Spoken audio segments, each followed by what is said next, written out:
Yo, what's up? Welcome back to Sky Factory. But it's not Sky Factory, it's Chicken Factory. It's Chicken Block. Welcome back to Chicken Block. In the last time, I became Willy Wonka, which was fun. Because I needed money, bro. And I figured the best way to get money is to sell chocolate. To sell chocolate to nobody. Actually, if you think about it, where does this shop go? If you look at the shop, where doth shop sell to? Great mysteries of the universe. Okay, that is neither here nor there. What is here is that I gotta get all this. Loki, is it worth it for me to just go around consistently harvesting? Oh, I'm stuck. Or is it more worthwhile for me to wait for all of them to grow and then harvest? I think perchance the latter, as it allows me to navigate freely between the columns of ungrown cocoa. But alas, I find myself indulging in my greed. My greed for profit pushes me to pursue said profits and naught else, lest I lose my purpose. Wow, what a poet, bro. What an actual poet. This is actually going real quick. Okay, cool. So let's just chuck that out and I'll trade these ones. Boom, $4. Actually, looking at that and then trade another thing for yet another $4 or four silvers. And now with the combined total of 9 silvers, we can buy a sapling. Please be oak, please be oak, please be oak. Okay, you know what? It's dark oak. I didn't roll oak a single time, but now we've assembled all 4 infinity stones. We can get a dark oak tree. I can't believe I got 4 dark oaks, but I got a single oak sapling. That says something. That really says something. But you know what? You don't always get to choose the hand you have. Sometimes you just gotta play what you got, despite it being a 2 and a 7.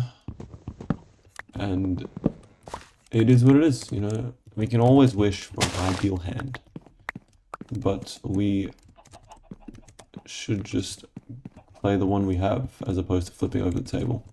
But you know, sometimes you have to flip over the table because you notice that your hand just isn't gonna get better otherwise. That's deep. That's low-key deep.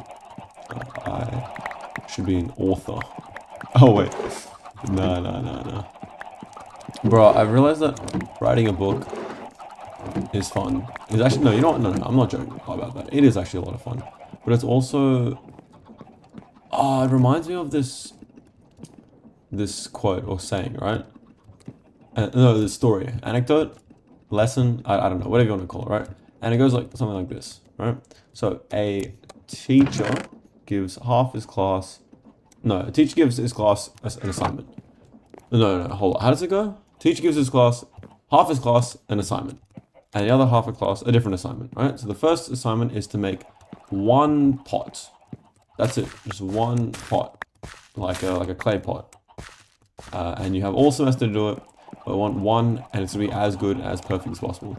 The other teacher asks the class to make 100 pots in the same semester. I think for the thing is in a month. It's in a month, right? Now the question then becomes, who do you think made the better pot, right? Is it the group of students A who had all of 30 days to make a singular pot, or is it student B who had 30 days to make 100, right?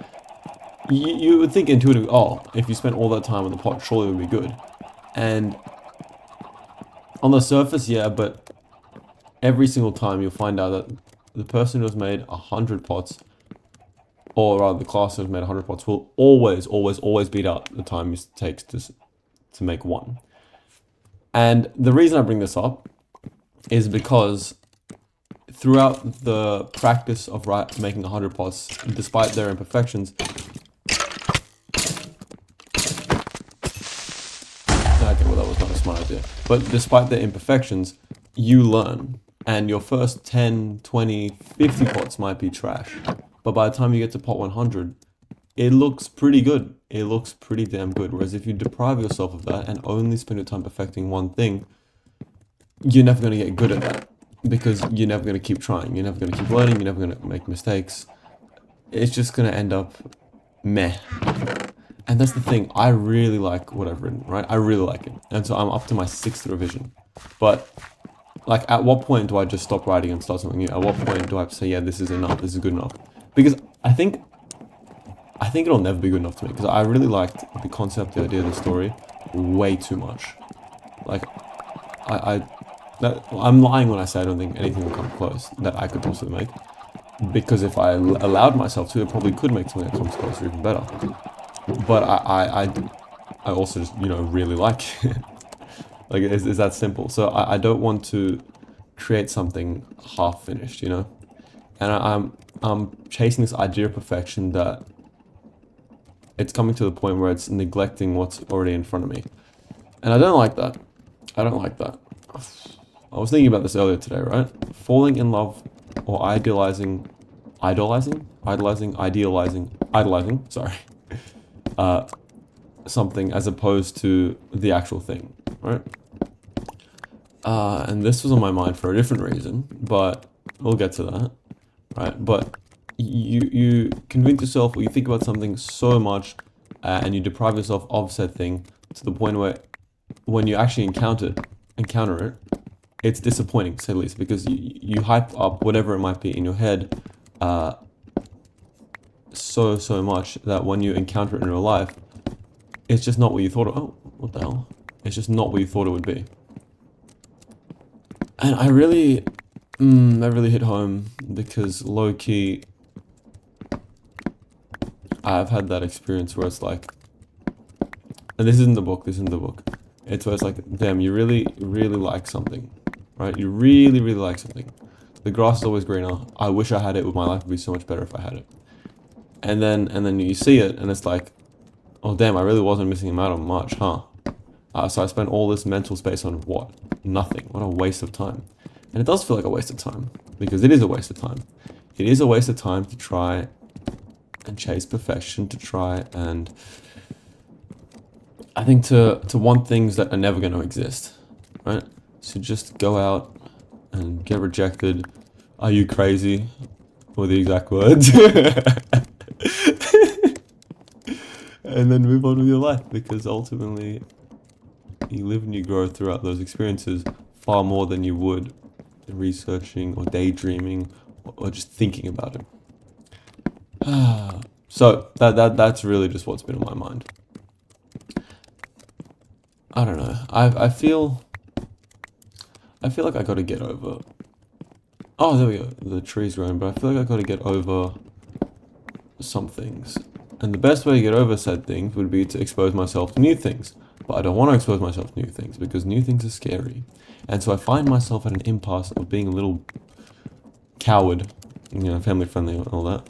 But I find myself being a coward when I should just put myself out there. But it's kind of just eating away my mind. Like, oh, what if it doesn't work? What if it doesn't end well? How do I even go about it? Like, who the hell cares, bro? I should just, like, do it.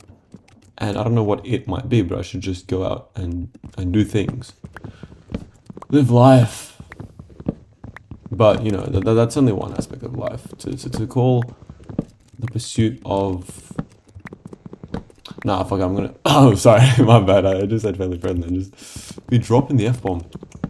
Technically it is PG-13, right? If you just drop it once. I don't know, ask Marvel. Star-Lord said it, so I can say it. But I'm gonna drop the facade. Yes, I'm obviously talking about a woman. Oh, God, my romantic pursuits are actually hopeless. And this is coming from... Oh my God, an apple! Oh my God, an apple! I don't even care about love. We got an apple. Thank... Oh my God, thank everything. This game is so much better than anything a person has done. No, I'm kidding, that's diabolical. But finally... Oh my God, that took forever. Alright, fantastic. Now we can actually progress this stupid game. Let's read the quest book. But, as I was saying before I got a little distracted, a couple of apples. Okay, I need a couple of apples. I need 2 then. I'm gonna wait. I don't know, I feel like my love life has been especially dry. And that is obviously my fault for being, as I put so eloquently before, a coward. But I feel like I've always had this fear of I don't know, what, rejection? I mean, saying it out, sounding it out to myself, it sounds stupid, right? Fear of getting what? Rejected. But low-key, no is not the worst, someone can say. The worst something can happen is that you lose your friendship with the person you like. It's like, the sunk cost fallacy. It's like, well, I could lose it all, or I could be content with what I have now, even though the truth is I won't be content with what I have now. And I think that's something that I've come to terms with. Because ultimately, if you just leave things as they are, you're lying to yourself and you're lying to the other person. And I think in both scenarios in which that has happened, where I didn't say anything, it just kind of fizzled out into nothing. Well, each of them had their own circumstance, but nothing ended up coming of it because I was too scared. In fact, the one time where I did go and pursue it, arguably had the best resolution because it's conclusive. And honestly, I feel the best about that one out of the three because of that, like, are you joking? Okay, come on, man. Because of how it ended, right? It's done. It's clear. I will now know forever that old mate does not like me, and that's fine. And it's honestly good because looking back, it's probably not the best person. I mean, no shade to her. No shade to her. She's nice, but it just wouldn't have worked. I can guarantee that it wouldn't have worked. So it was low-key for the best that it didn't work.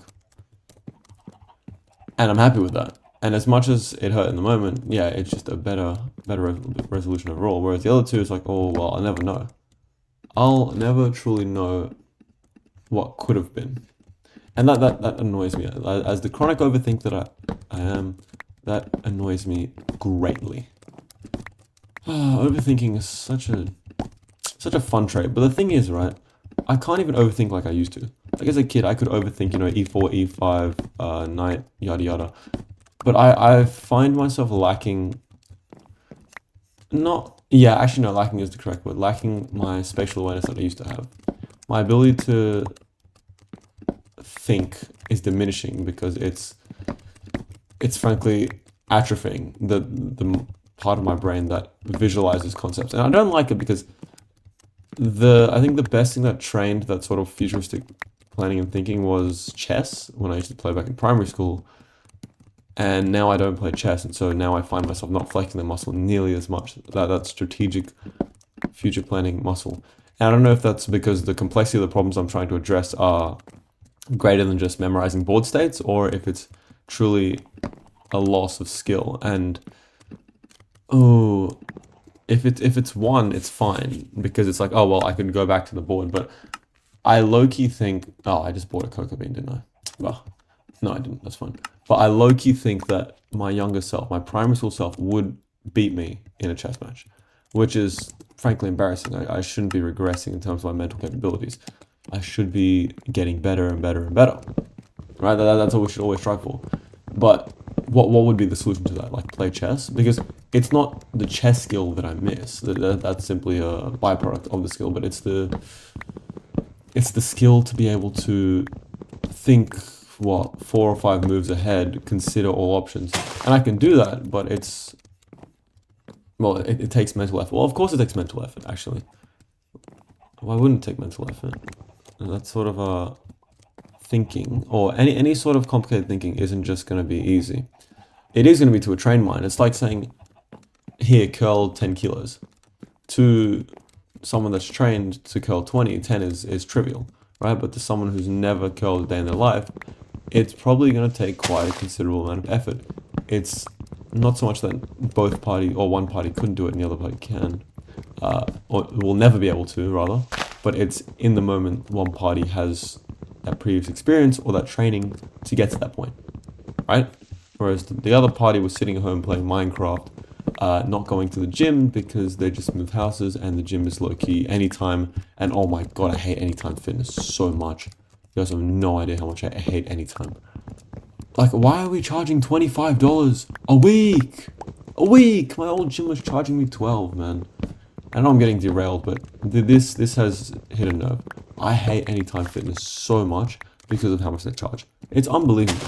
And yeah, they are anywhere and you can go anytime. Like, yeah, that's great. But it doesn't justify the 2 point something X markup that a normal gym offers. Not to mention, like, that's not even the worst part. The worst part is that, like, predatory marketing scheme and contracts that you can't even, like, get out of. I hate locking contracts with a passion. Oh my god. I think at any point, you should be able to withdraw from a contract, right? Or at least from that sort of a contract. It's a gym membership, bro. Like, it's not like this is a business trip. Oh, I suppose it is a business transaction. But if I want to change my mind, I should be able to change my mind. I should not be locked in. I should be locked in. But I should not be locked into having to go to the gym. And I suppose you could argue the point, oh, that's just a lack of commitment. No, things happen, and I want to be able to cancel my membership whenever the need arises, right? Yeah, I suppose there is also that there is the whole argument that, oh, I'm being lazy, I'm not going to the gym, yada yada yada. But I don't want to have to. What is it? Like, I don't want to have to pay, bro. That's it. It's predatory and I don't like it. But I don't know. And the other option is you get a non-locking contract and now you're paying higher rates because, well, now you have a non-locking contract. So it's the not the price you gotta pay, but it's the juggling act you gotta do to figure out what's really worth more to you. And I think right now, honestly, I'm just doing like calisthenics in my room plus a lot of running daily, and that honestly seems enough for me because I feel like, one, the sport I want to play is football, and the skills I would like to develop are cardio, because cardio health is one of the strongest links to living a long life, right? Having a good cardio health has such a strong correlation to aging well, and having weak cardio health is such a, once again, strong correlation to not living long. And I would like to live, say, 80 plus years. I think that's not too unreasonable.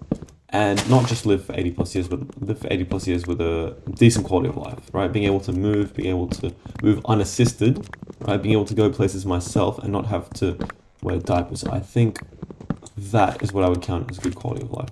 Did I really get no leaves, saplings from that? Oh, are we being for real? I nearly just walked off the edge. Oh my god. Anyways, getting worked up. No, but you know what? Okay, it's good to get worked up. I like that I'm getting worked up. I'm not the most emphatic person, especially when it comes to me relaxing. Like, right now, this is my relaxing time, right? So I don't feel the need to be extremely overly emphatic with the points I'm making. But I like that the points I'm making are, I guess, tapping into said emotions, because it's, it creates more importance, if that makes sense. When you hear someone basically crying as they speak, right, it makes you care more about what they say. Not because what they're saying is actually important, but because there is an emotional level response tied to that, if that makes sense, right? Like, if I see someone crying in the street, bro, I'm gonna think, oh, what's wrong? Did something happen? I might even console them, depending on my mood. But, you know, I'm not exactly the nicest person. As much as I wish I could say I was, I'm not. I don't think I'll go up to a random person crying in the street and ask them how their day's been. Maybe I should, you know, maybe this is a moment of self-reflection. Maybe I should be the person that would do that. So I think that would low-key be a good thing to do, right?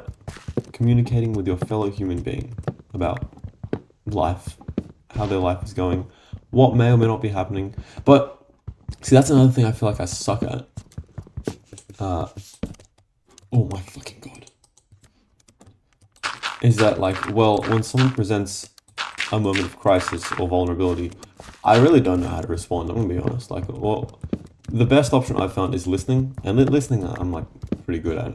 It's a matter of understanding. But then, like, the engineer in me wants to just solve their problems, but I know that solving problems isn't what people want. But then, like, what do you want, bro? Like, why did you tell me that? I don't know, all these things. What is the expected response? I wish I knew.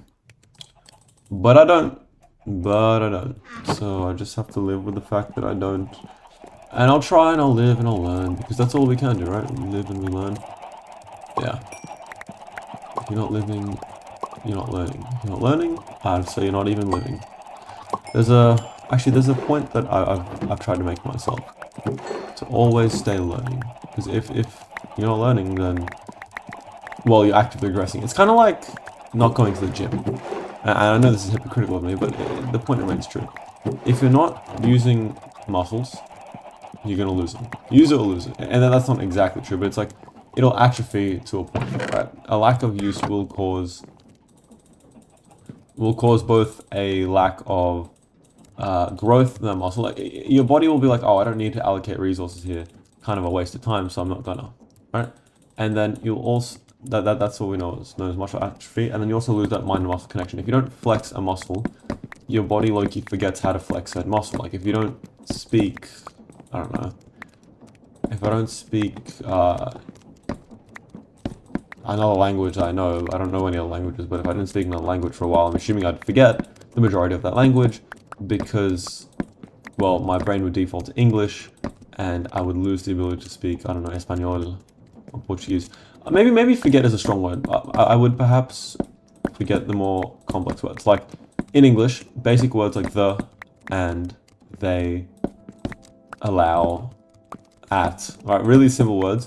I don't think I'm ever going to forget because they're used so commonly, and as such, I use them quite commonly.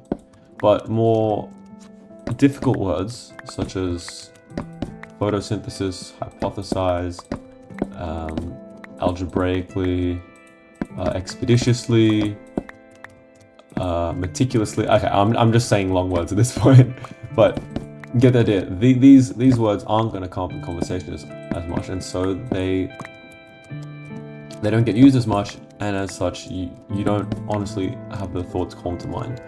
And I would like to be able to speak in a more complex manner. It would suit my pursuits more accurately, both the need for complex language in writing a PhD. They expect you to sound like somewhat smart. Although low-key, like, I don't like how in a lot of recent papers, compared to older papers at least when you read them, you find that people try to act or sound smart, if that makes sense, as opposed to actually speaking in the technical jargon. And there is a difference, right? It's a very important difference. So if I'm trying to sound smart, I'm going to use big words, right? Needlessly. But if I'm actually trying to educate someone on a topic, I will communicate about that topic and only that topic, right? It's a difference, and it's an important difference, because, oh, what the hell? Because one convolutes a message, whereas one clears up a message. Oh, I wouldn't say maybe clears up, because if I'm talking to you guys about, like, I don't know, stress shielding of bones, like, you probably don't know what that is. Maybe you do, and if you do, that's pretty cool, I guess. But it's relevant if I wanted to discuss why I wouldn't use a titanium implant over a hydroxyapatite implant, right? Once again, those words probably don't mean much to most of you, but to some of you it might. But if I say, in place of a synthetic implant, it is of the utmost importance to simplify the process and reduce repetition. Like, if I just start using words for the sake of using words, it doesn't help. It doesn't help at all, right? And I think fundamentally that's something you see a lot in papers, and it annoys me because, bro, I just want to read simply. But it's alright. I'm still gonna have to train myself to read these complex thoughts, and it's not the worst thing, because forcing myself to engage with these complex meanings does mean I grow as a person. But the only problem is forcing myself to engage is harder than it sounds, especially when it drags on and on and on. It kind of comes back to the point of communication. It's like, well, if your communication isn't clear, why would I listen? You know, it becomes like you're talking to no one.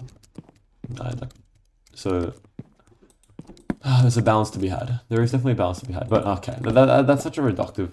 It's just a reductive saying, but it holds true for so much. Oh, there's balance in everything. Like, yeah, of course there's balance in everything, bro. It's like the fundamental concept of, like, the universe. Probability distributions, finding the peak of where something will work. Probability distributions come in a lot more than you guys might think. But low-key probability distributions aren't even that. You don't need to understand the concept. You just need to know that things happen, and if you do too much of one thing, it'll cause a lot of other things to happen. Like, for example, if it's too hot on the Earth, the trees are going to spontaneously ignite. You know, that'll probably happen if we move closer to the sun. Or if we move further away from the sun, you know, we'd freeze. All the water would turn to ice. And actually, you know, I was having this thought: apples, cactus. Wait, hold on. Apples and some cactus. Okay. But yeah, I was having this thought, right? If Earth, or rather any other planet, was low-key away from the sun, right? As it would be. And your temperature range was different, right? Like Earth's surface temperature range, I'm guessing, is anywhere from like -10 to 50 at most, I want to say, but let's say 40. -10 to 40 degrees. That gives us a nice band of 50 degrees Celsius, I should say, because we don't use Fahrenheit because we're not bloody stupid, because Fahrenheit doesn't make sense. Well, I mean, it does make sense, actually. The imperial system inherently makes sense to people, but the only problem is it's subjective. It's kind of like vibes and feel, whereas the metric system is very set. And yeah, 1/299,000th-ish of the speed of light isn't going to help most people. But if I say a meter, you know what a meter is. If I say I'm a meter 90 tall, that's true, by the way. That's true, by the way. But it does mean something. You need cactus spawn egg, a couple of apples and some cactus. Okay, cactus spawn egg, cactus spawn egg. But go back to the original point that I was about to make before. Okay, let's not do that. Is that, oh jeez, no, come on, this is a really good point, and I really don't want to forget this point. Planets, god, multitasking is hard. Here we go, cactus point. Yeah, if we were in a different temperature band, like say a different range of 50 degrees Celsius, or maybe more or even less, depending on, I don't know, how the planet might have formed, we would, it's not working, is it? Nope, alright. We would have obviously different states of matter, right? Like water. Let's say we had a planet and the temperature range was from -100 to -150. Let's say that was the temperature range. Well, sure, everything would be ice, but then the question would beg: under those conditions, would ice, or rather, would water even be the material that forms, or would it be something else entirely? Right? Would it be, I was going to say ethanol, but ethanol, I think, has a higher melting point. But would it be some other liquid that doesn't exist as a liquid on planet Earth because we don't have ambient temperatures of, you know, -120 degrees? Under a -120 degrees, would we see different formations of liquid, and would that resulting liquid then form different formations of life even, right? Would we see different atomic structures due to different energy levels? But I think without a proper investigative study into it, there's a lot of discourse that could be had, and you could theorize, yeah, you would have new substances, new forms of chemical bonds, but then you could also say, oh no, there are still fundamental constants of the universe, right? And there's the matter of the fact is, the colder the temperature, the less energy there is in the system. And if there's less energy in the system, I suppose it would be less likely that things happen. One of the first things you learn in science, and as I suppose by extension chemistry, is that there are several ways to increase the rate of a chemical reaction. Oh, I didn't get the dark, so I'm going to shoot myself. Oh no, okay. Nothing. But there are several ways to increase the rate of a chemical reaction, one of which is to have more heat, right? Heat, by extent, is motion. And motion is the second way to introduce a chemical reaction. So if we have less heat and, by extent, less energy in the system, you have less chance of reactions happening, or just less reactions happening in general, meaning that less stuff is going to go on. I'm not saying it's impossible, but you are reducing the probability quite significantly. So it's an interesting concept. But then the question can be asked, oh, what if we raised it? What if we raised the ambient temperature? Right, then what? Would different life forms say, I don't know, what would exist as a liquid at high temperatures? Let's go super high. Let's say like aluminium. Would we have aluminium-based life forms? That would be pretty cool. But then I think we wouldn't, because there's fundamentally like if you go to the atomic structure of, you know, aluminium, it's complex. It's very, very complex compared to water. Water, which is literally hydrogen, and oxygen and hydrogen, which are 1 and 8 respectively on the periodic table, whereas aluminium's... What is aluminium actually on the periodic table? I look, you forget. I know iron is 20, but aluminium's a metal, so it must be like around... Oh my god, my timer. Oh, what a jump scare. Oh, the word jump scare's been ruined for me forever. But I don't know. I really don't know. But, sorry guys, we are out of time. I gotta go have dinner. Didn't make much progress today, if I'm being honest. But, you know what? We got the dark oak tree, and we have a singular apple. We just need one more apple, and we can probably finally make the water chicken, and things will progress. I think next time I might focus more on the game, so that way I can stop multitasking. No, you know what? I like multitasking. Multitasking is fun. Alright, cool. See you guys in the next one. Adios.